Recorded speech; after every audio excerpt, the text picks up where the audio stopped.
മഴക്കാലം ആരംഭിച്ചതോടെ അപകടങ്ങൾ പതിവായി കൊച്ചി ധനുഷ്കോടി ദേശീയപാത. അമിത വേഗതയും അശ്രദ്ധമായ ഓവർടേക്കിംഗുമാണ് പലപ്പോഴും അപകടങ്ങൾക്ക് ഇടവരുത്തുന്നത്. കഴിഞ്ഞ ദിവസം കൂമ്പൻപാറയിലും ചാറ്റുപാറയിലുമായി 2 അപകടങ്ങളാണ് അടിമാലി മേഖലയിൽ നടന്നത്. കൊച്ചി ധനുഷ്കോടി ദേശീയപാതയിൽ വാഹനങ്ങളുടെ തിരക്കേറെയുള്ള ദിവസങ്ങളാണ് ശനിയും ഞായറും.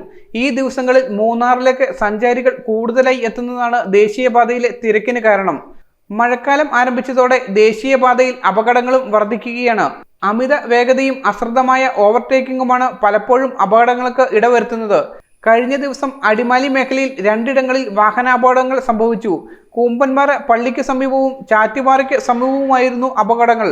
മൂന്നാർ സന്ദർശനം കഴിഞ്ഞ് തിരികെ വരികയായിരുന്ന വിനോദസഞ്ചാരികളുടെ കാറാണ് കൂമ്പൻപാറയിൽ അപകടത്തിൽപ്പെട്ടത്. പാതയോരത്തെ വീട്ടുമുറ്റത്തേക്ക് നിയന്ത്രണം നഷ്ടപ്പെട്ട കാർ മറിയുകയായിരുന്നു. വീടിന്റെ മതിലും വാഹനം ഇടിച്ചു തകർത്തു. ഞങ്ങൾ ഈ സൗണ്ട് കേട്ടാണ് ഓടി വന്നത്. അതിലിങ്ങനെ ഗേറ്റ് ഉണ്ടായിരുന്നു. ഭാഗ്യത്തിന് ആ സമയത്ത് പിള്ളേരാരും വെളിയോട്ട് ഇറങ്ങി. കൊച്ചി സാധാരണ ഇറങ്ങി വരേണ്ടതാണ്. ആ സമയത്ത് ഭാഗ്യം കൊണ്ട് രക്ഷപ്പെട്ടതാണ്. അപ്പം അതിലുള്ളതുകൊണ്ടാണ് ഇത്രയും അവിടെ ഒഴിവായത്.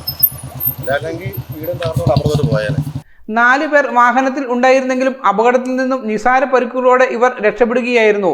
ഓട്ടോറിക്ഷയും കാറും തമ്മിൽ കൂട്ടിയിടിച്ചാണ് ചാറ്റുപാറയ്ക്ക് സമീപം അപകടമുണ്ടായത്. 2 അപകടങ്ങളിലും ഇരു വാഹനങ്ങളുടെയും ഡ്രൈവർമാർക്ക് പരിക്ക് പറ്റിയതിനെ തുടർന്ന് ഇവരെ സ്വകാര്യ ആശുപത്രികളിൽ പ്രവേശിപ്പിച്ചു. News bureau, Adimali.